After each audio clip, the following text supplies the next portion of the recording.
nós vimos na semana passada que quando eu digo Ocidente aqui, eu estou dizendo toda essa seção aqui, né? Não necessariamente a América do Sul e a América do Norte, mas também contemplando até ali a região da Europa, né? Que já foi uma vez cristianizada e hoje vive aquilo que o autor tem chamado de pós-cristianismo. Houve um abandono da herança cristã, né, desses lugares, inclusive isso tem acontecido já, principalmente, né, na América do Norte, com alguns resquícios aqui, por conta da secularização do mundo. Né, e aí a gente tem enfrentado, pela primeira vez no Ocidente, o que é lidar com um mundo que não era... antigamente, lidou-se com um mundo que não era cristão, mas pela primeira vez está se lidando com um mundo que é pós-cristão, ou seja, tem uma aversão não ao desconhecido, mas ao conhecido. Né? E aí, então, quais são os desafios particulares dessa realidade, quais são as coisas que nós devemos relembrar que a igreja primitiva fez no passado e que nós devemos fazer no presente. Né? Então, a gente vai ver uma série de coisas assim. O livro ele divide nessas 4 sessões, tá? Eu sei que está pequeno, mas a ideia ele faz uma introdução explicando a situação, depois ele faz 3 desafios do nosso momento cultural, pós-cristão no Ocidente. Depois, que é o que a gente vai ver hoje, ele fala de 6 elementos para que nós tenhamos um encontro missionário com o Ocidente atual. Né? Como a semelhança do que se fez no passado, a igreja primitiva, e ele sempre leva em conta a igreja primitiva, porque, em certo aspecto, o que aconteceu, né, foi um milagre. Como que Deus atingiu uma expansão do cristianismo tão vertiginosa em tão pouco tempo, com pessoas extremamente incapacitadas? Né? Quem esperaria que o cristianismo seria um movimento do tamanho que ele foi e do que ele continua sendo? Né? Então, claramente, existem sinais da graça de Deus, mas que são manifestos por meio de práticas concretas que a igreja teve no passado e que, se nós queremos ter um encontro missionário com o mundo atual, nós precisamos relembrar quais foram essas práticas e de igual modo, fazer também. E aí, por último, ele fala de 4 encorajamentos, né? Porque a ideia que ele vai propor aqui não é uma ideia simples, tá? Não é uma coisa fácil, não adianta dar uma solução simplista para resolver um problema grande, mas ele não quer que, apesar de mostrar que o desafio é grande, ele não quer que nós fiquemos desencorajados, nos achando incapacitados ou com um número tão pequeno de pessoas que estão sequer pensando sobre isso. Ele termina o livro com esses 4 encorajamentos. Hoje, então, nós falamos, né, na aula passada dos 3 desafios do nosso momento cultural, que são o desafio do evangelismo em um mundo pós-moderno, um mundo que já conhece, entre aspas, o cristianismo, mas tem aversão a ele. O linguajar que a gente tem precisa ser um linguajar que compreenda a situação das pessoas. Então, ele, nessa sessão, na semana passada a gente viu isso, só estou recapitulando, que no passado, quando alguém falava sobre Deus, ainda que fossem religiões diferentes, ou quando falasse sobre moralidade, liberdade, ou coisas desse tipo, se tinha uma ideia genérica sobre o que estava se falando.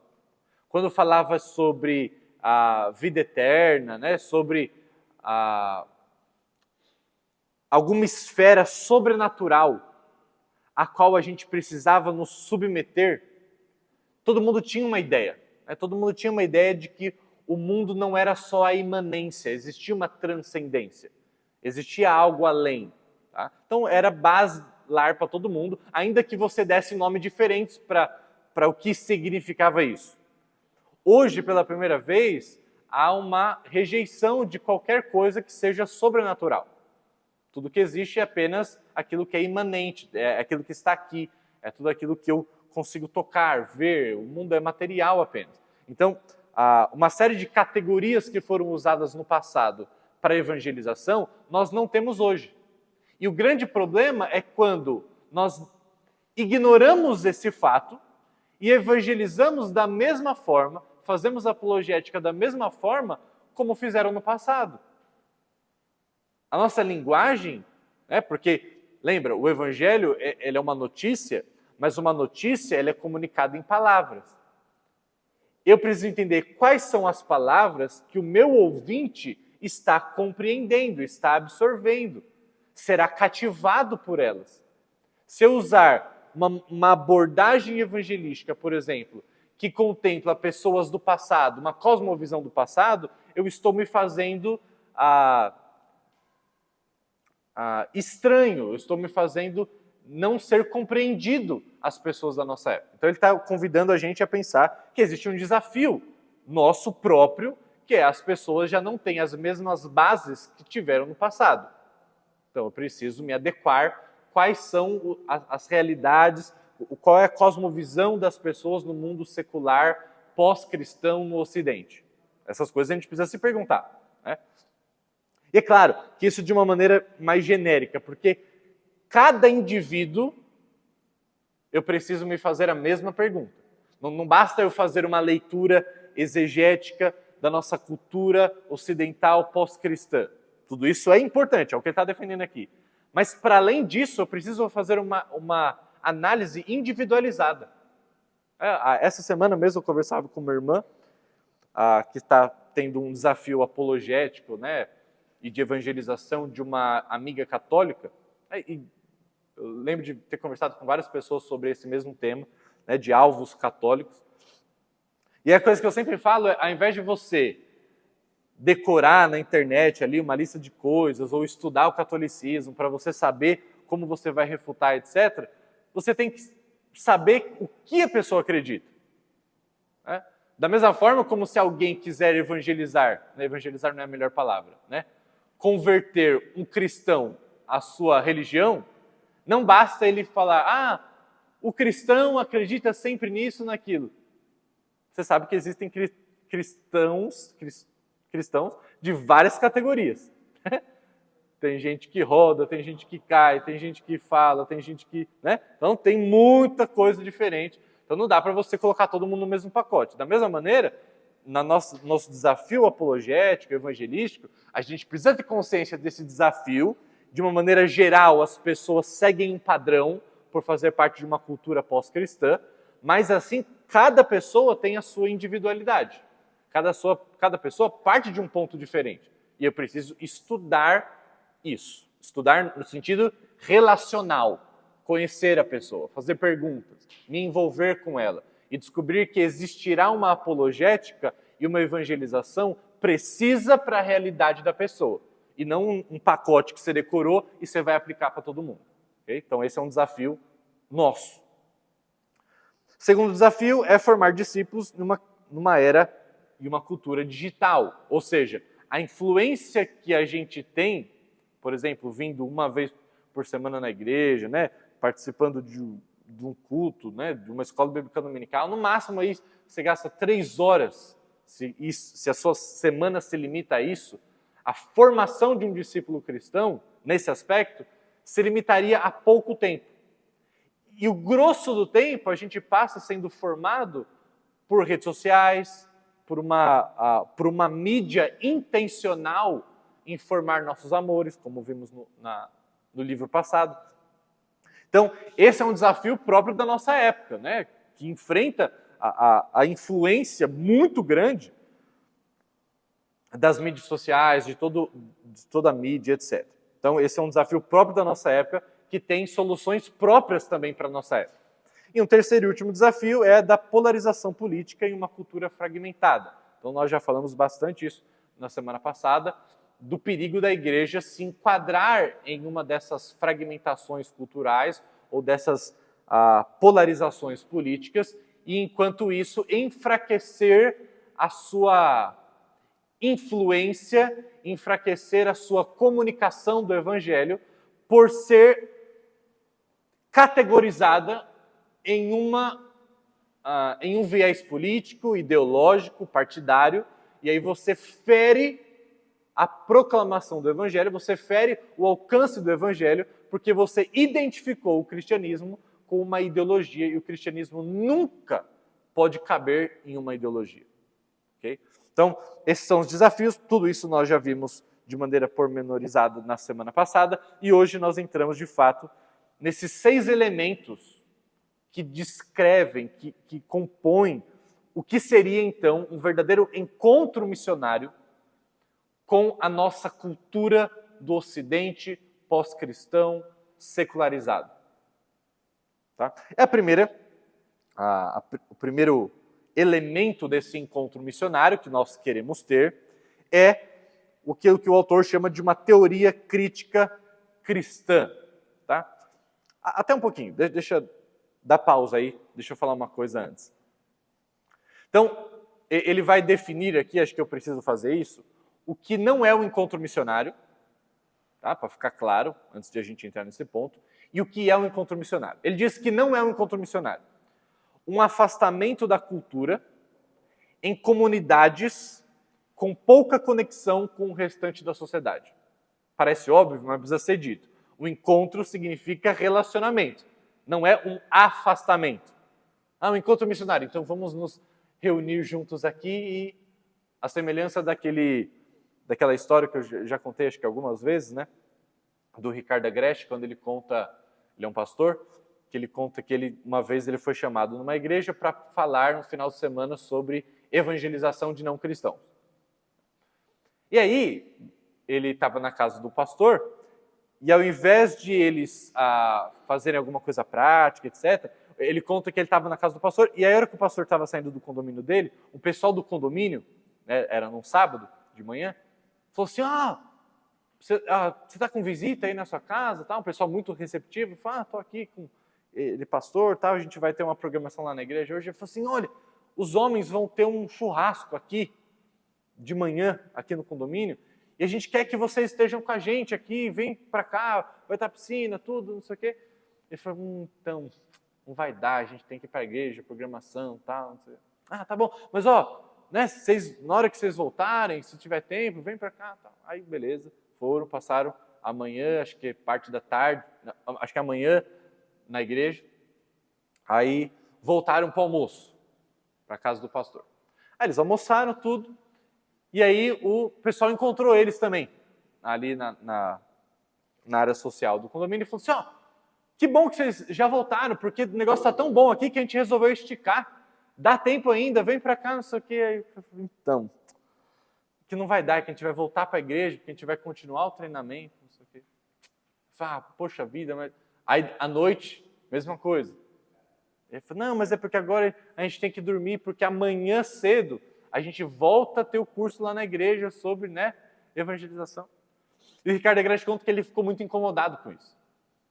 Porque ele sabia que o que ele deveria estar fazendo e o que mudaria de fato as coisas, que o encontro missionário envolve eu ter relacionamento com as pessoas em questão e não ficar dando curso e palestra de coisas que as pessoas nunca vão aplicar porque estão enfurnadas dentro da igreja.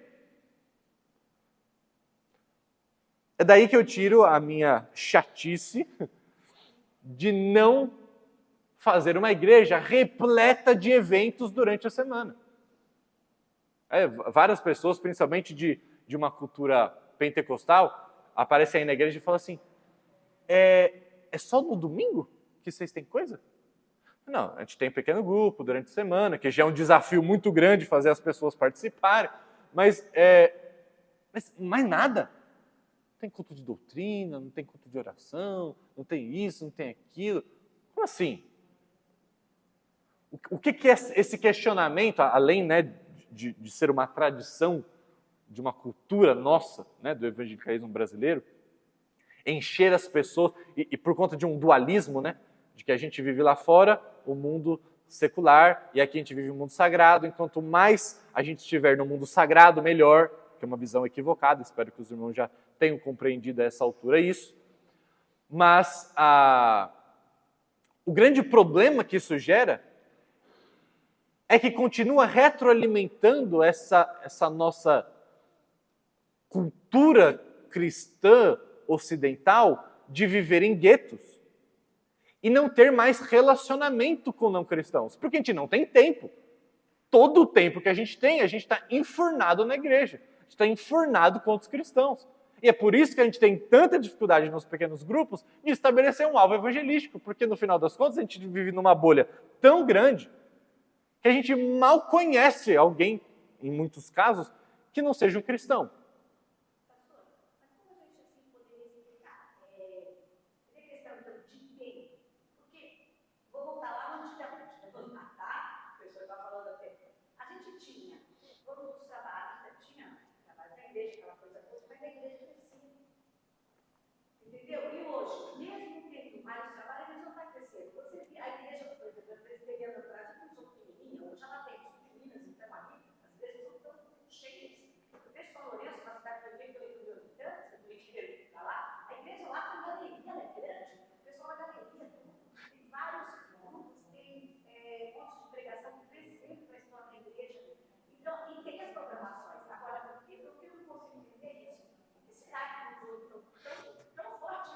Tem programação, mas não é desse jeito que eu estou falando. Não é um negócio de todo dia na igreja, etc. Até porque, vamos pensar, antigamente como era? Você pode ter, não estou dizendo que é pecado você ter alguma outra programação durante a semana na igreja, não estou nem dizendo isso.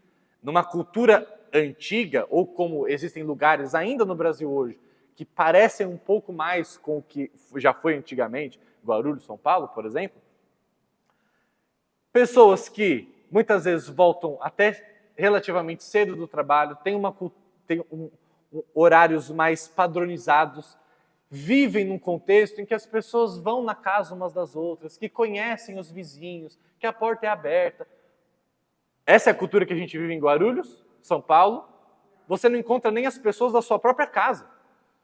Cada um chega no horário, cada um vive uma vida muito louca. Você não conhece o nome do seu vizinho de porta de apartamento. Ou seja, há uma diferença.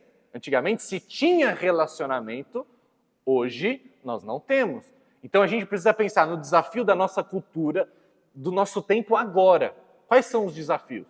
Mal a gente consegue hoje ter tempo até uns para os outros dentro da igreja. Então, o negócio é muito mais profundo.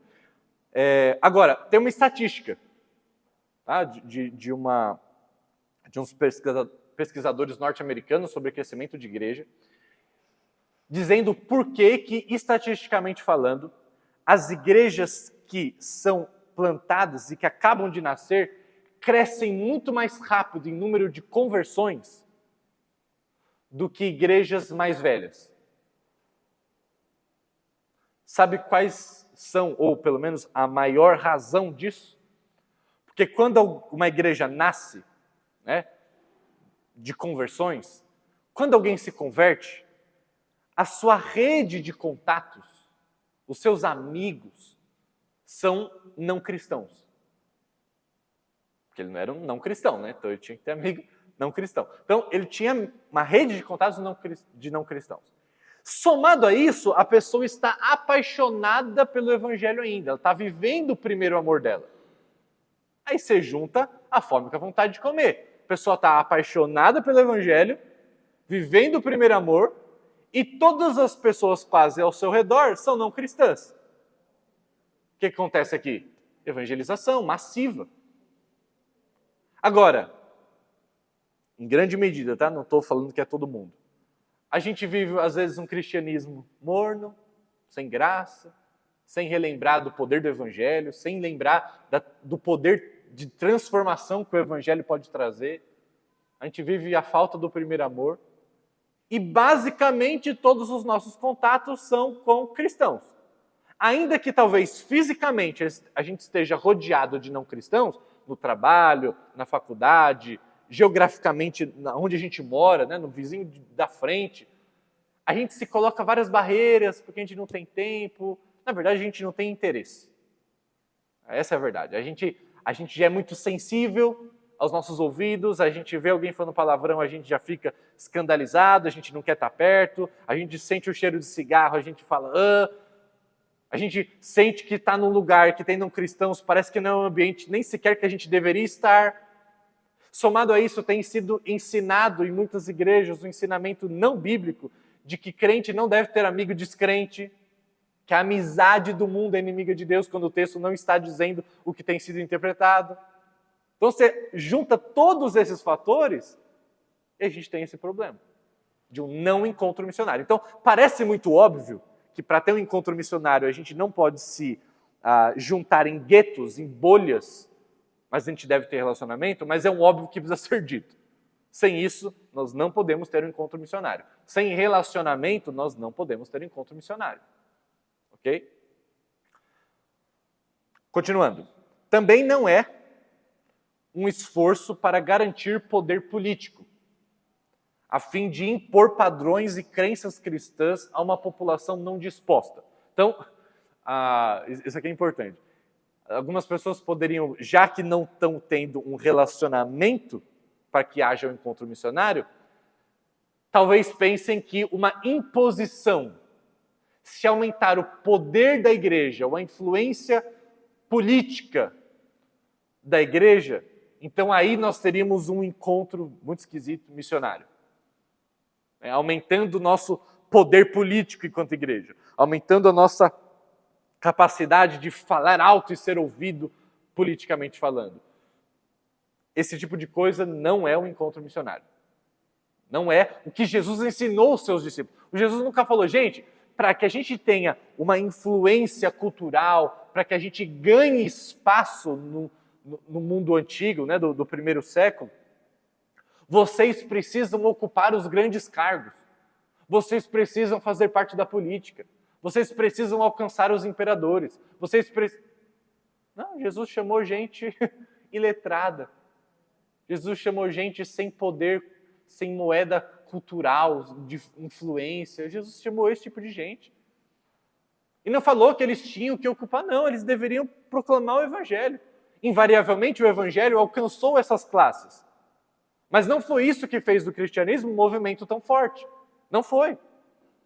Não foi só quando o cristianismo agora, sob Constantino, tinha um status de aceitação. Não, o cristianismo cresceu muito mais em tempos em que ele foi perseguido, em que não tinha ninguém para defender. Ou seja, o ponto é, o encontro missionário não é um esforço para garantir poder político a fim de impor padrões e crenças para pessoas não dispostas. Esse tipo de imposição não tem nada a ver com o cristianismo.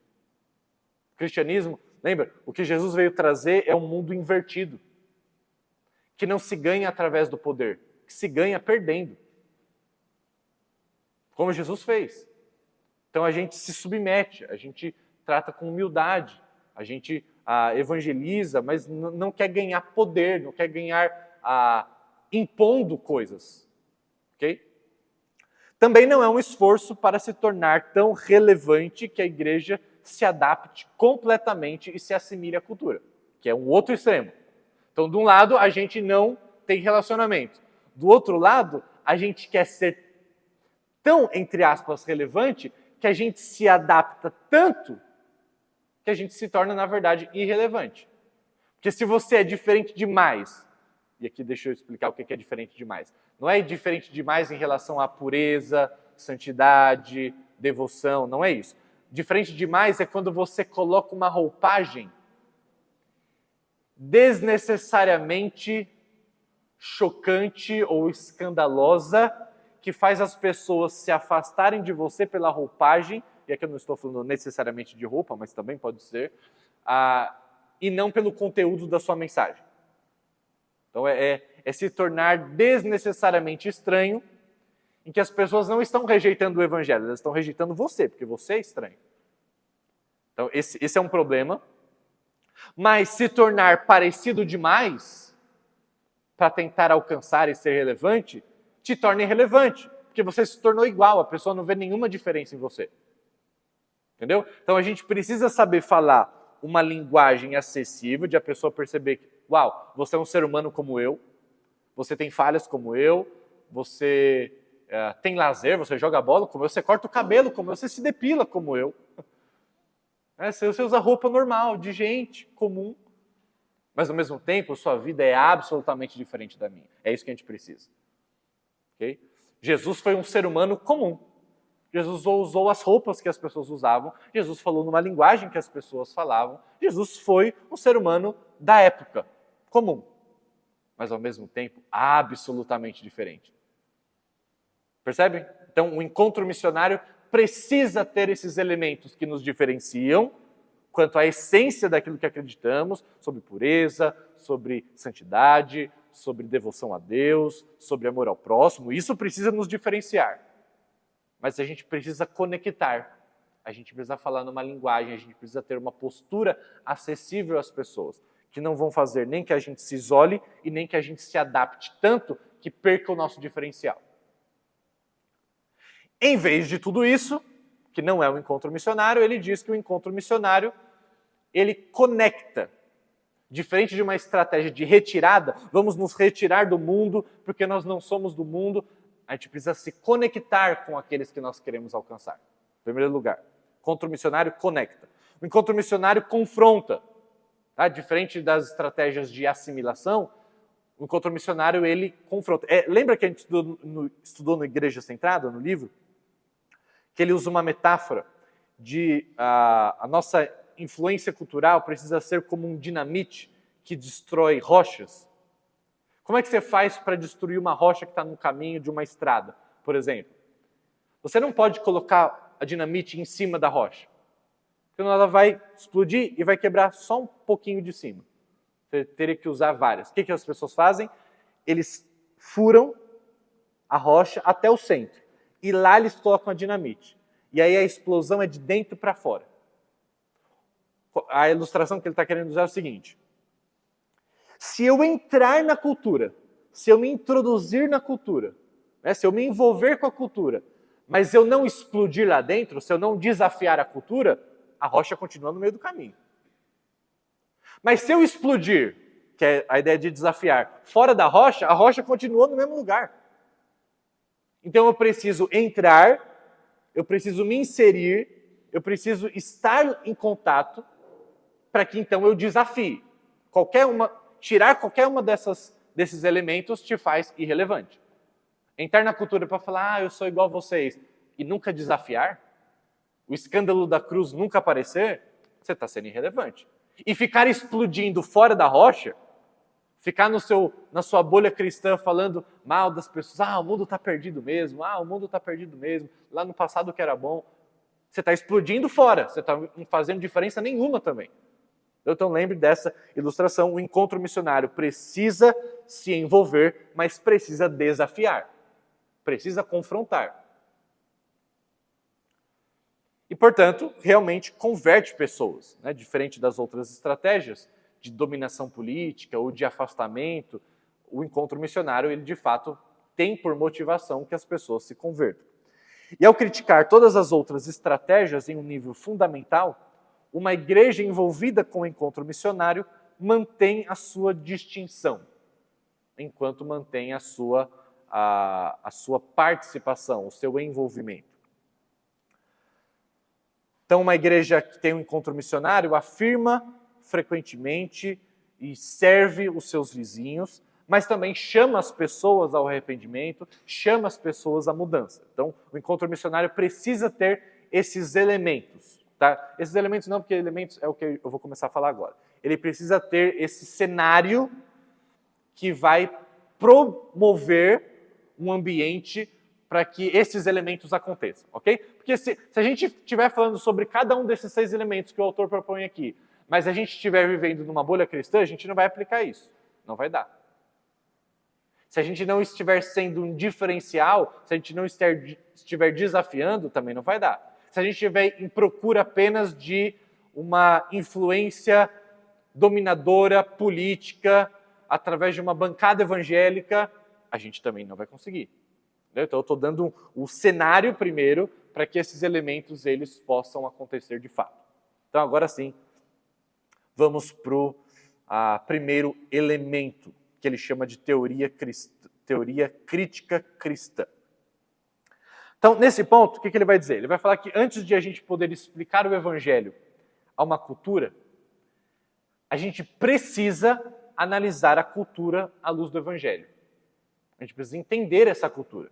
Tá? E ele vai falar que nos 2 últimos séculos, o tema da apologética, que é a defesa da fé, envolveu apresentar argumentos para a verdade do cristianismo. Tá? Então, desde o iluminismo, né, desde o racionalismo, a gente tem usado a apologética, que é esse braço da teologia cristã, que tem por objetivo apresentar defesas ao cristianismo, refutar ataques ao cristianismo, tá?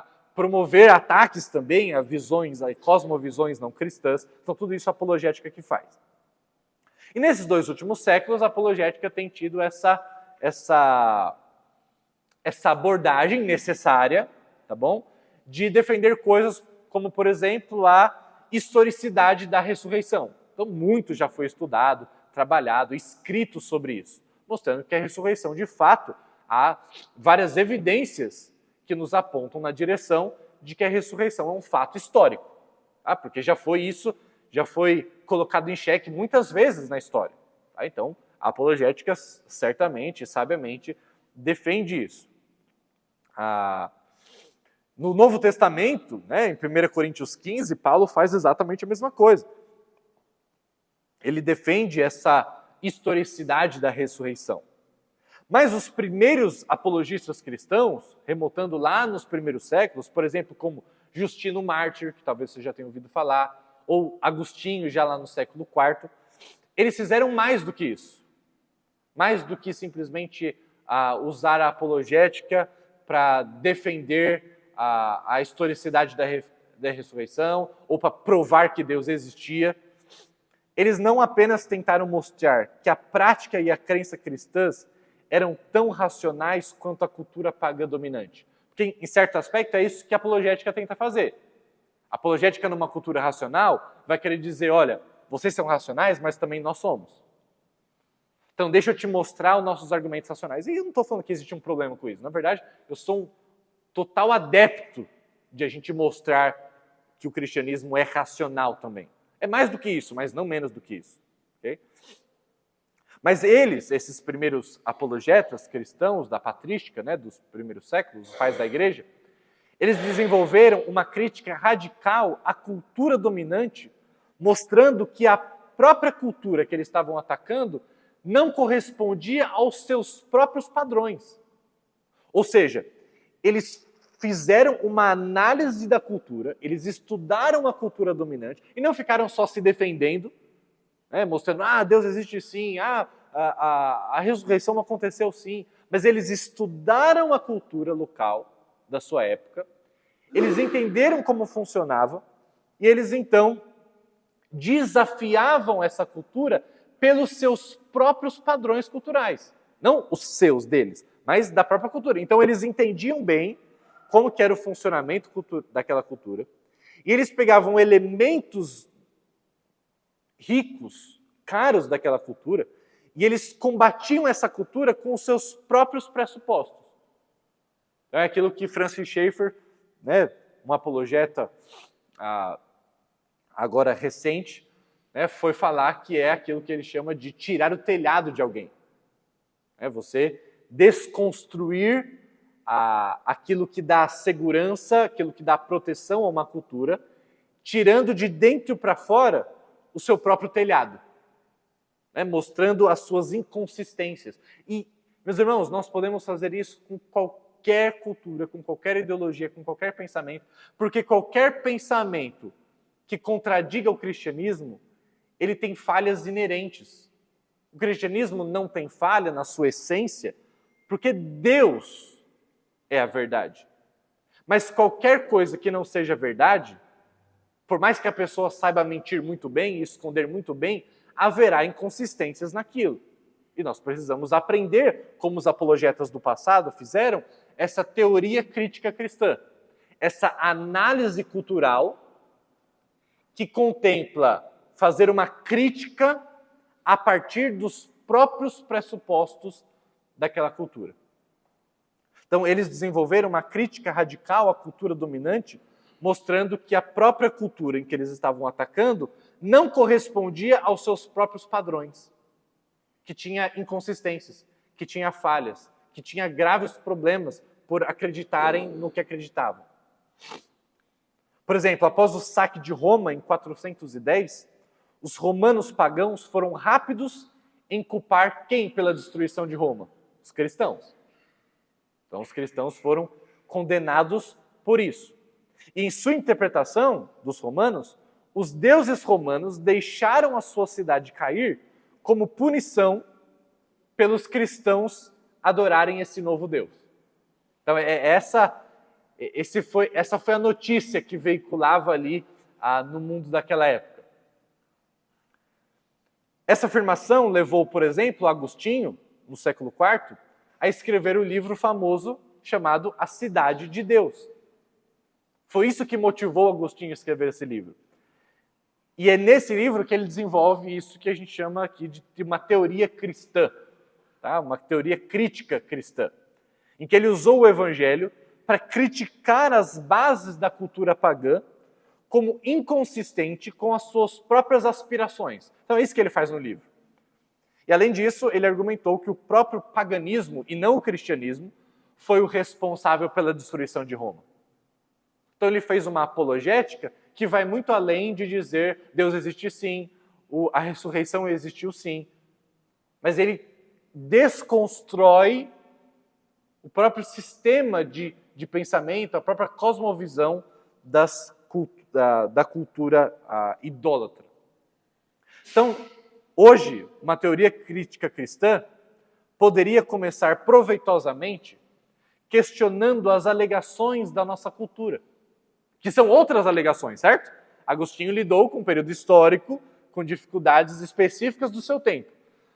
Para que nós, como Igreja do Ocidente, façamos o encontro missionário, nós precisamos também ter uma teoria crítica cristã com as alegações do nosso tempo, com as reivindicações do nosso tempo, com os problemas da cultura do nosso tempo secular, pós-cristão. E algumas sugestões que o autor dá para que nós façamos essa teoria crítica é questionarmos as alegações que a nossa cultura faz, que é um momento muito específico da história, que nunca se lidou com esses temas desse jeito, por exemplo, a neutralidade. A suposta e pretensa neutralidade é um grande problema para nós. Só porque não fazemos uma teoria crítica cristã, nós temos nos assimilado, temos aceitado essa visão de neutralidade que o mundo secular defende a todo custo, e isso gera um grande problema na própria transmissão do Evangelho. Porque tem se defendido hoje que nós devemos partir sempre de uma posição neutra. Só que isso é injustiça, na essência, porque ninguém é neutro coisa nenhuma. Mas quem está dizendo isso diz que está sendo neutro, e você, talvez o desinformado, pensa, realmente, né? Eu não estou sendo neutro porque eu estou partindo de um ponto de vista cristão, eu estou partindo de uma análise da cultura, de mim mesmo, dos comportamentos, das coisas, a partir de uma visão cristã. E no mundo, numa esfera pública, eu deveria estar sendo neutro. Numa esfera política, eu deveria estar sendo neutro. Quando a neutralidade não existe, mas se joga essa ideia para que você compre, enquanto a outra pessoa continua defendendo o ideal de neutralidade que nem ela tem. Todo mundo parte de alguma coisa. No final das contas, todo mundo é enviesado. Todo mundo. E a melhor maneira de você lidar com isso é ser consciente disso. Então, uma das coisas que nós deveríamos fazer na nossa época é confrontar e expor as alegações de uma suposta neutralidade que inexiste. Ou ainda, questionar as alegações de uma objetividade, de uma universalidade, de uma série de aspectos que precisam ser questionados com muito cuidado. A gente precisa conversar mais sobre isso. A gente precisa aprender a identificar essas coisas nos discursos. Quando as pessoas dizem, por exemplo, na nossa cultura, de maneira muito frequente, olha, você não pode dizer para o outro o que ele deve acreditar, porque cada um tem a sua verdade. Cada um tem a sua verdade. Essa é uma alegação da nossa época. A gente precisa saber questionar isso. A gente precisa conseguir enxergar e demonstrar as inconsistências nesse pensamento. Como assim? Você está falando que cada um tem a sua verdade, você não pode dizer para o outro que ele tem que acreditar, enquanto você está fazendo isso comigo nesse exato momento. Você está dizendo para mim que eu não posso acreditar que existe uma verdade única, objetiva, que está acima de nós, a qual todos nós devemos nos submeter. Você está dizendo que eu estou errado, mas enquanto isso você está dizendo para mim que ninguém pode dizer para o outro que ele está errado. Você está fazendo isso comigo, cara, você está se contradizendo. Então você percebe, a gente precisa estar apto para conseguir identificar e contradizer as alegações da nossa época, à semelhança do que cristãos fizeram no passado. Deveríamos mostrar como, no esforço de libertar o eu individual que a nossa cultura tem, né, de tornar cada um ser que se define por si mesmo, diferente das culturas tradicionais do passado, né, de que o indivíduo era definido pelo seu envolvimento cultural, pelo seu envolvimento familiar, pelo papel que ele ocupava na sociedade. Hoje, o que define o indivíduo na nossa cultura é os seus sentimentos, é as suas vontades, são as suas inclinações interiores, são as suas inclinações sexuais. A cultura do passado apontava, você quer saber quem você é? Enxergue o seu papel na sociedade. Você é um pai, você é uma mãe, você é um profissional X.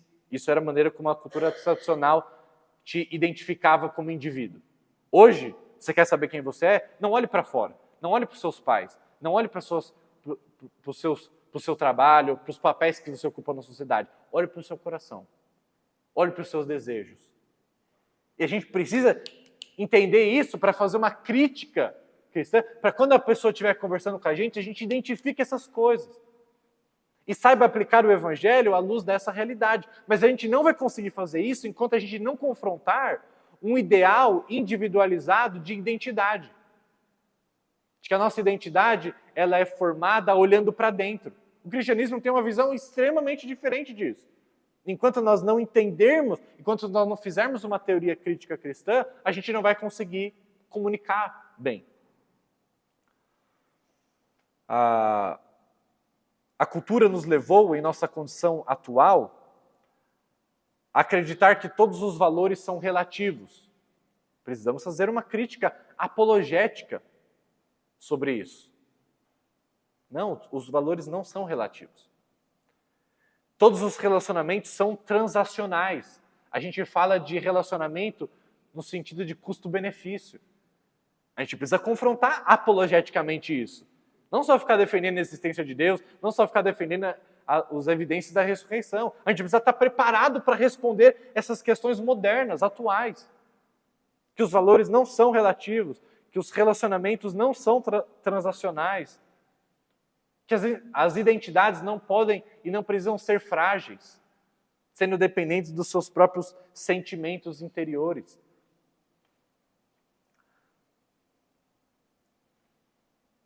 A teoria cristã deve ser capaz de escapar do cativeiro político.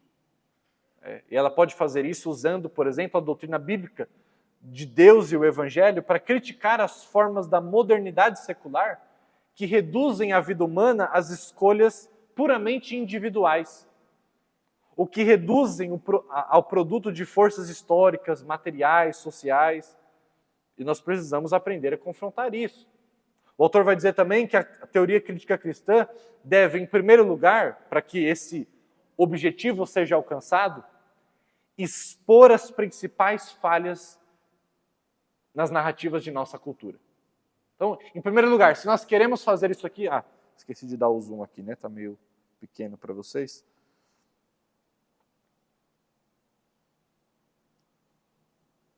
Então, em primeiro lugar, nós precisamos, para fazer essa teoria crítica cristã, expor as principais falhas nas narrativas de nossa cultura. Para isso, nós precisamos entender quais são as falhas. Precisamos fazer uma leitura, uma exegese cultural, precisamos estudar, precisamos conversar, precisamos nos envolver. Quais são essas falhas nas narrativas que a nossa cultura tem contado? Em primeiro lugar. Aí, nesse aspecto, mostrar como elas não se ajustam nem à natureza humana e nem as nossas intuições mais profundas sobre a vida. A mostrar as inconsistências.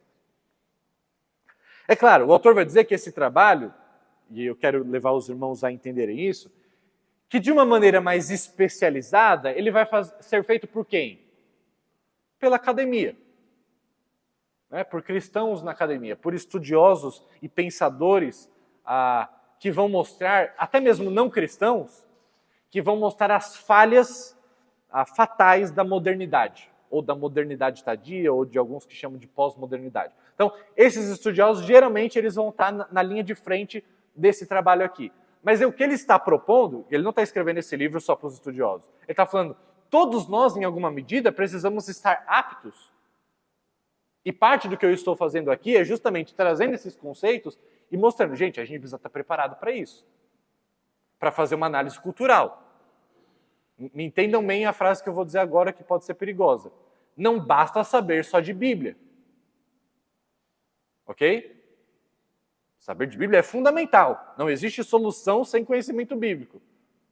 Mas se você não sabe se comunicar, se você não aplica a teologia bíblica num espaço e num tempo específico, conhecendo a cultura, entrando nela para que dentro dela você exploda, para que você desafie, nós somos irrelevantes.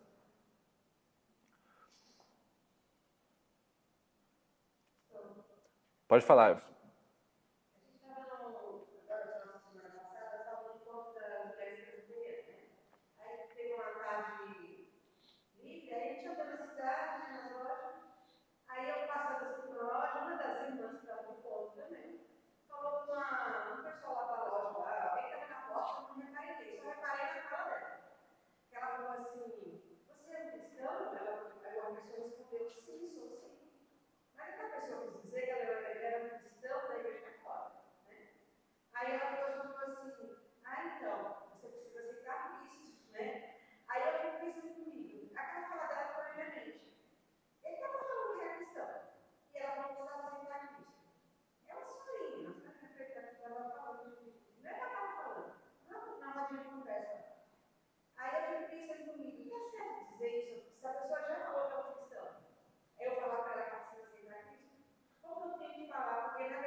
O ponto, Eva, acho que a sua pergunta foi muito boa.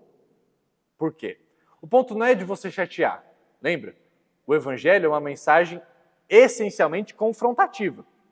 A pessoa precisa passar pela notícia de que ela é uma pecadora miserável e que ela não faz nada de bom, que não tem nada de bom nela, né, que ninguém consegue fazer o que agrada a Deus. Então, é uma notícia confrontativa que vai chatear as pessoas. Ok? Então, você não vai conseguir fazer um tratamento em ninguém enquanto você não convencer que a pessoa está doente. Tá? Então, esse é o primeiro aspecto. Agora, Eva, acho que a sua pergunta foi boa, por quê?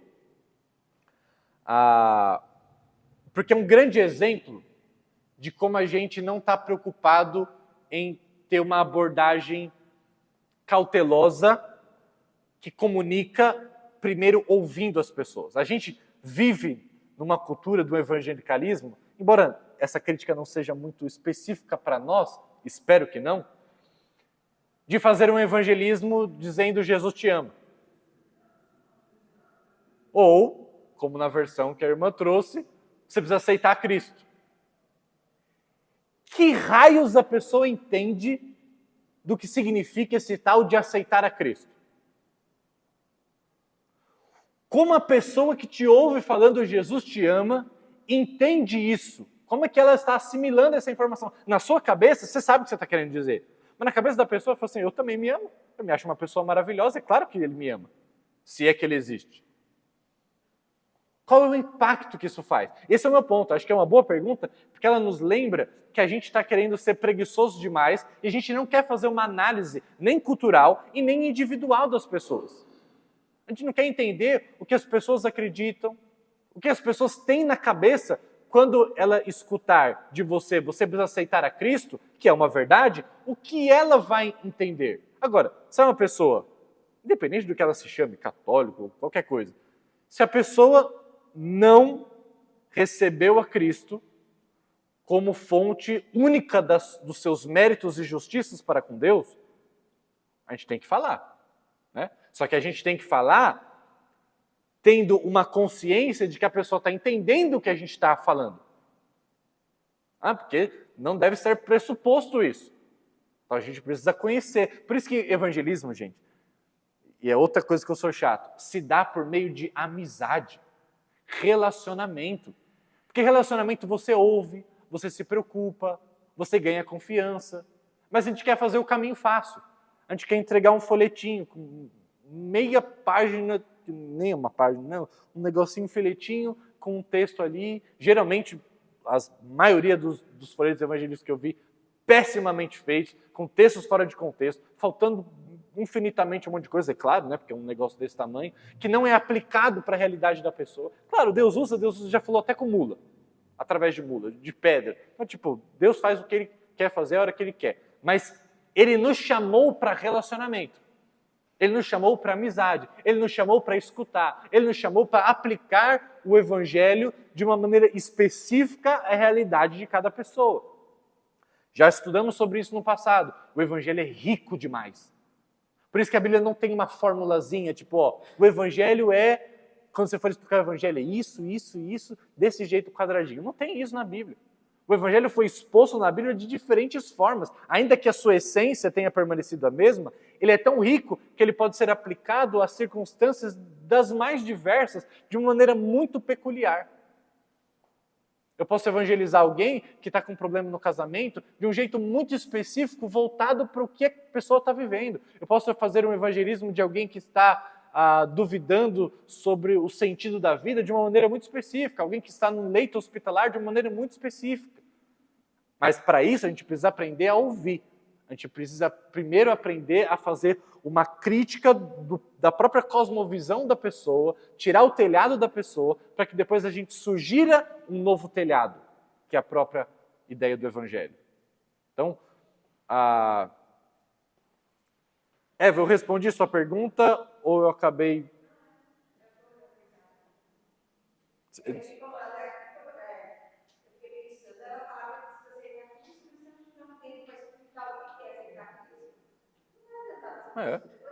Ou a pessoa pode falar, não, eu já aceitei. Beleza. Tipo, aceitei. Jesus é mais um objeto na prateleira da minha vida. Tipo, eu gosto disso, que é o grande problema da nossa época, né? Fazendo uma teoria crítica. A gente é altamente sincrético.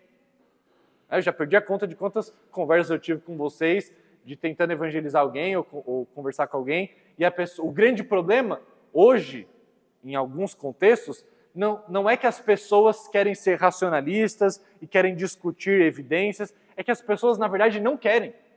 As pessoas falam, eu sou espírita, eu vou na macumba, mas eu gosto muito do catolicismo, eu amo ler a Bíblia, Allan Kardec é o meu pai, e aí ela é uma confusão assim, uma salada mesmo, uma coisa muito louca, mas para a pessoa está tudo bem. Coisas que são absolutamente contraditórias. Mas está tudo certo. E se a gente não sabe identificar isso e confrontar isso, porque é onde a gente se vai. Pastor, olha, eu até saberia lidar com argumentos apologéticos e tal, mas aí a pessoa, tudo que eu falo, ela aceita. Ela não consegue nem perceber a contradição. Eu falei, então mostra a contradição, mas a gente precisa aprender a fazer isso, entendeu? A gente precisa aprender a entender o que a pessoa está entendendo e quando eu falo, você precisa aceitar Cristo. Eu sempre lembro da história de um cara, ele se converteu na época do Titanic. Tá? Ele se converteu antes, né? Obviamente, ele era um jovem. E o impacto do evangelho foi tão grande na vida dele, aí logo depois da conversão dele, ele estava no barco, né? No navio que afundou, o Titanic. Essa história é real.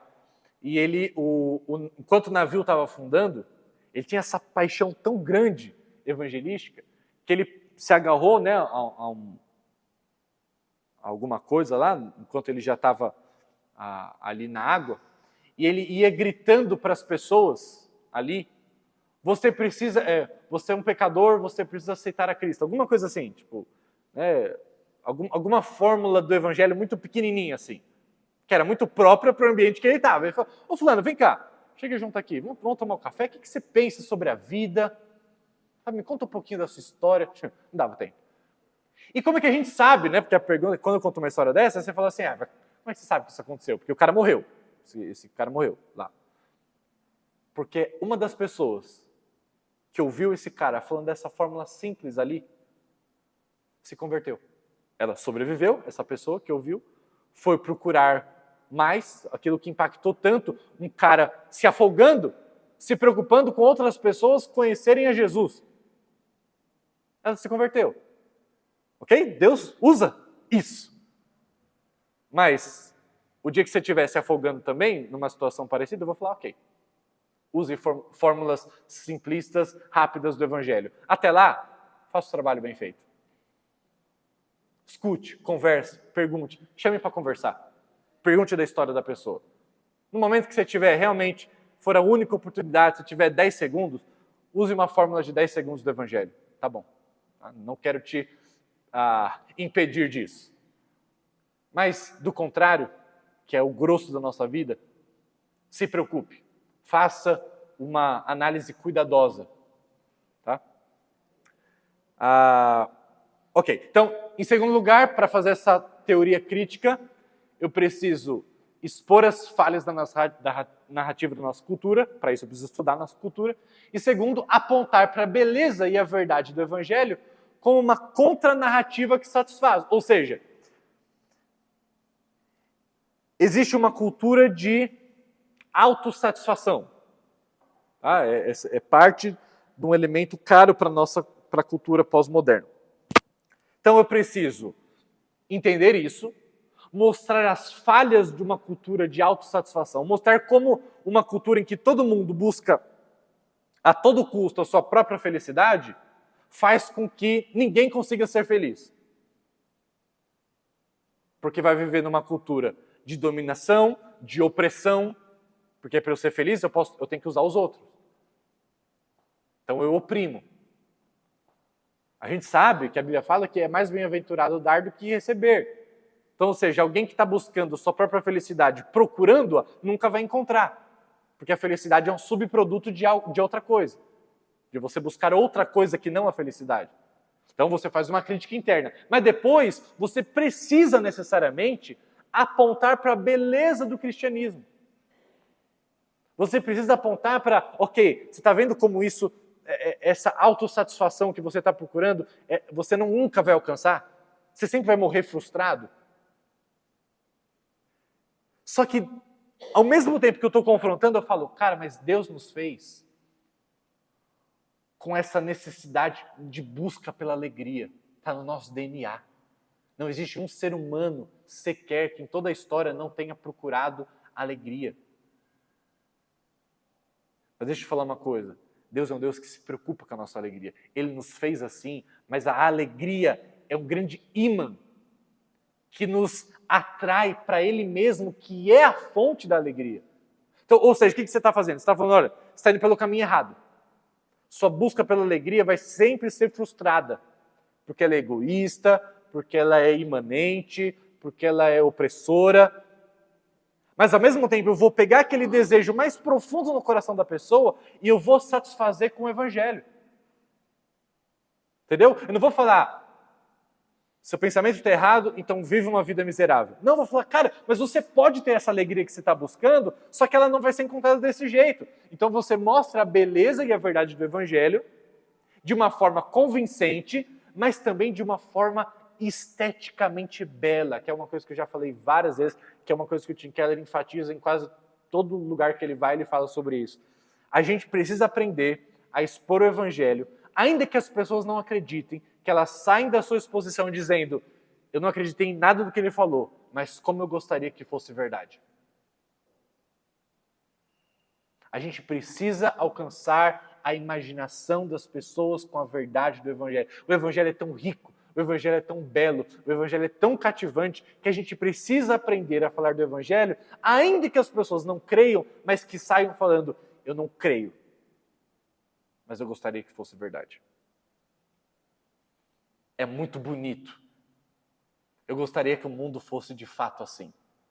A gente cativou a imaginação. O que Deus pode fazer com isso? só Deus sabe. Mas nós precisamos aprender a comunicar o Evangelho como uma resposta ao que as pessoas têm procurado em outros lugares, só que de uma maneira satisfatória, bela, esteticamente favorável. Ok, então tudo isso é a teoria crítica cristã. Ok? Ficou claro? Alguém tem alguma pergunta, alguma colocação sobre esse primeiro elemento do nosso encontro missionário? Teoria crítica é fazer essa análise do tempo que nós estamos, das crenças que se tem, da cosmovisão que se tem, fazer uma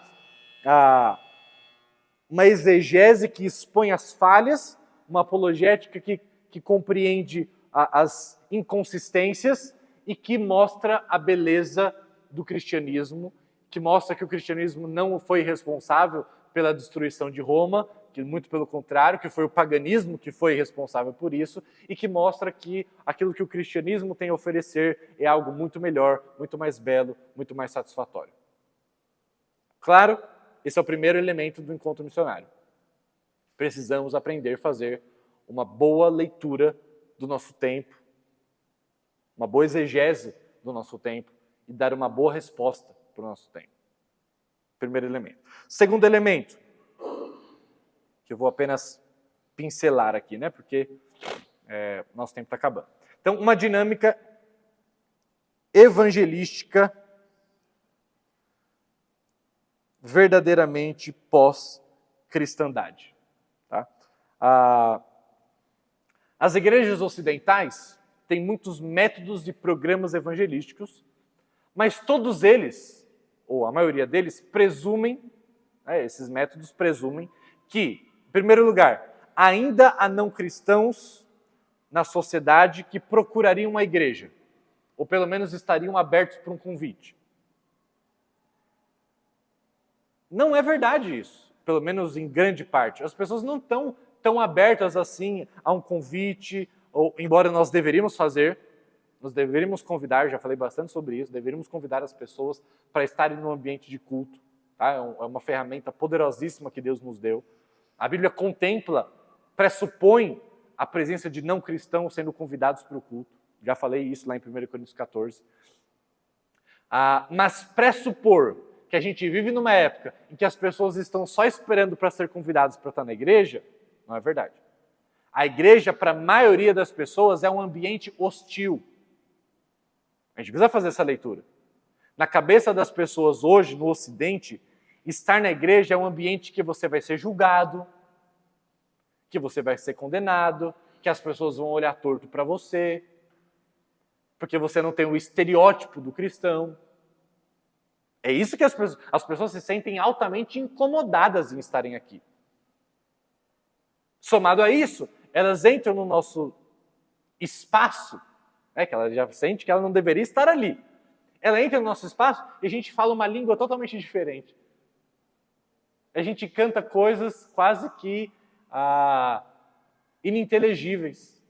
A gente fala numa linguagem própria. As pessoas falam, meu Deus, eu não tenho que estar aqui. Nem a minha língua eles falam. Então, a gente não pode pressupor que há não cristãos na sociedade que só estão esperando apenas um convite. Embora a gente deva continuar convidando. Embora a gente deva continuar traduzindo o nosso culto para que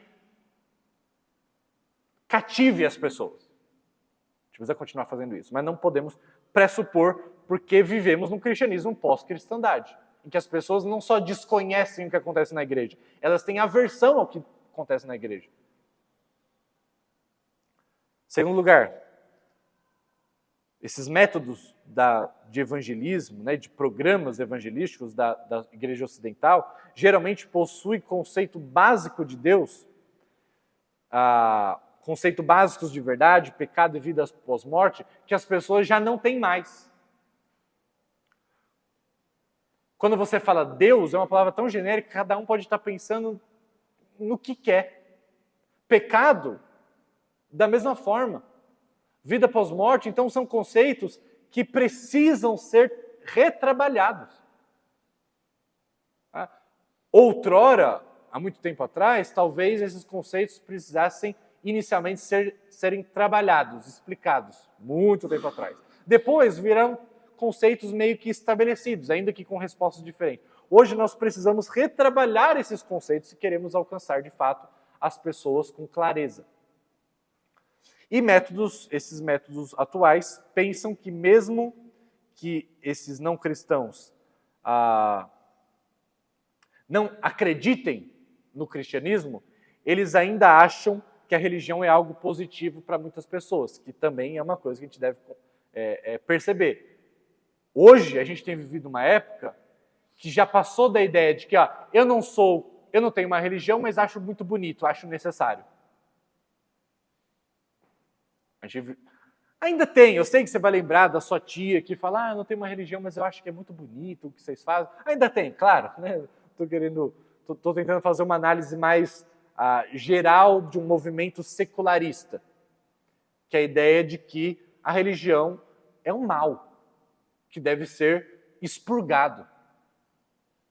A gente precisa levar isso em consideração quando a gente está sequer... Por exemplo, foi muito diferente da relação que eu tive com as minhas filhas, que eram muçulmanas. Eu lembro da Morrada você falando o tempo todo que era um lema dela. Pai, religião é muito importante. Religião é muito importante.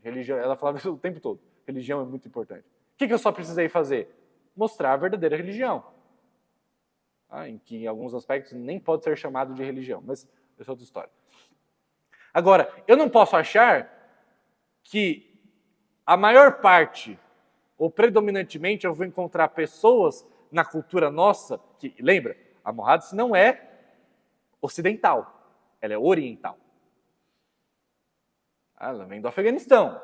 É uma cultura que prioriza a religião como algo supremo. A nossa cultura não prioriza a religião como algo supremo.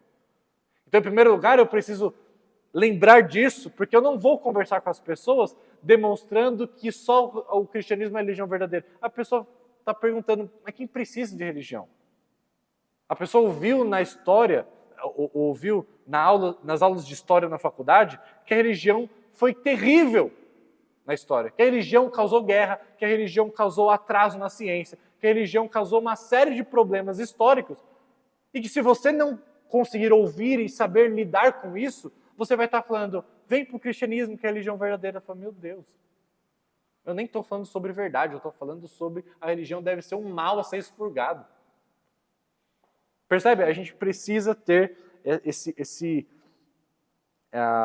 essa consciência que uma dinâmica evangelística atual precisa levar em consideração uma aversão aos conceitos mais básicos para nós.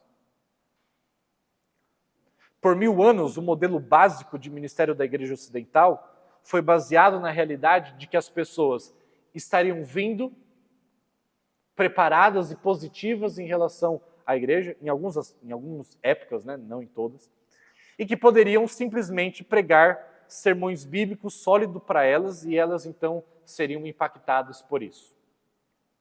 Mas o autor defende que esse cada vez mais não tem sido o caso.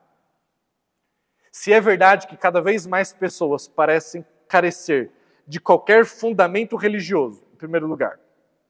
Em segundo lugar, se parece que cada vez mais as narrativas culturais dominantes estão se tornando cada vez mais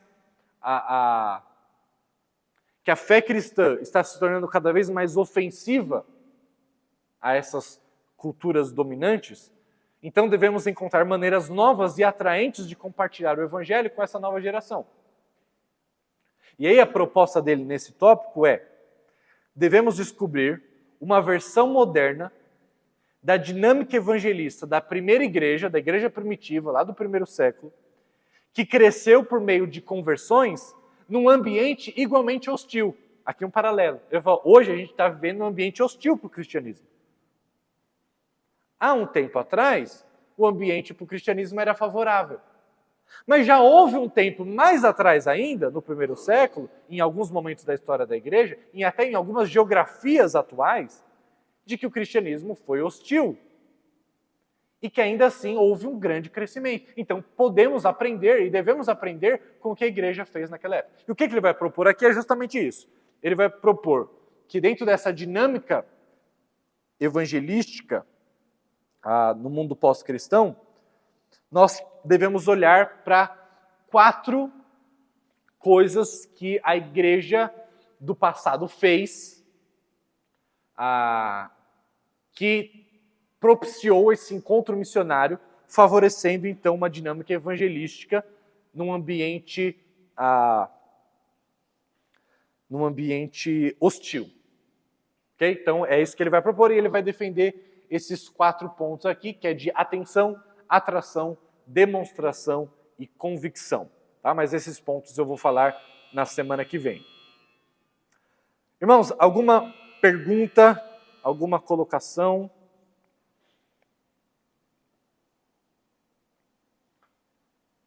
Não? Eu vou lembrando que não um slide, né? Mas isso aqui eu vou passar depois com essa estrutura básica, tá? Eu só estou pegando a estrutura mesmo, não estou tentando colocar nenhum conteúdo mais extenso, que é justamente para a gente ter um lembrete visual, porque a minha intenção é não dar esse livro, depois a gente fala, nossa, coisas interessantes. Acabou o livro, a gente esqueceu, segue a vida, próximo livro. Eu queria que ficasse um histórico, um lembrete visual, que depois você pudesse imprimir e que você visualmente conseguisse lembrar. Existe um mundo pós-cristão, ocidental, que precisa ser reconquistado para Cristo. Existem desafios próprios, existem elementos específicos que precisam ser vividos diariamente por mim, que precisam ser buscados pela minha igreja. E aí, então, quando você bate o olho nessa estrutura, você, então, consegue ser atingido novamente por essas verdades e há uma probabilidade menor de você se esquecer e continuar vivendo a mesma vida. Tá? Então, a minha ideia com isso, eu vou passar depois, vou até tentar dar uma melhorada na diagramação, para talvez você até conseguir imprimir, deixar num lugar mais visível, para a gente conseguir colocar isso na prática mesmo, para que essas práticas virem hábitos da nossa vida, até mesmo, uma dica, né? Acho que seria muito interessante que alguns elementos desses que eu estou explicando apenas a teoria, virassem prática nos pequenos grupos. De trabalhar questões assim, de maneira mais específica ainda, na realidade dos pequenos grupos. Né? Então, a minha proposta é essa. Então, depois eu vou, assim que eu terminar, eu mando para todo mundo lá no grupo da igreja. Tá bom? Vamos orar?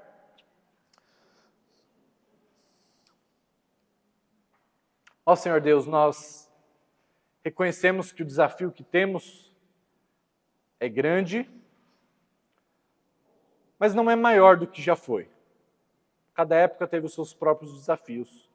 E cada época teve o auxílio da Tua Palavra e do Teu Santo Espírito.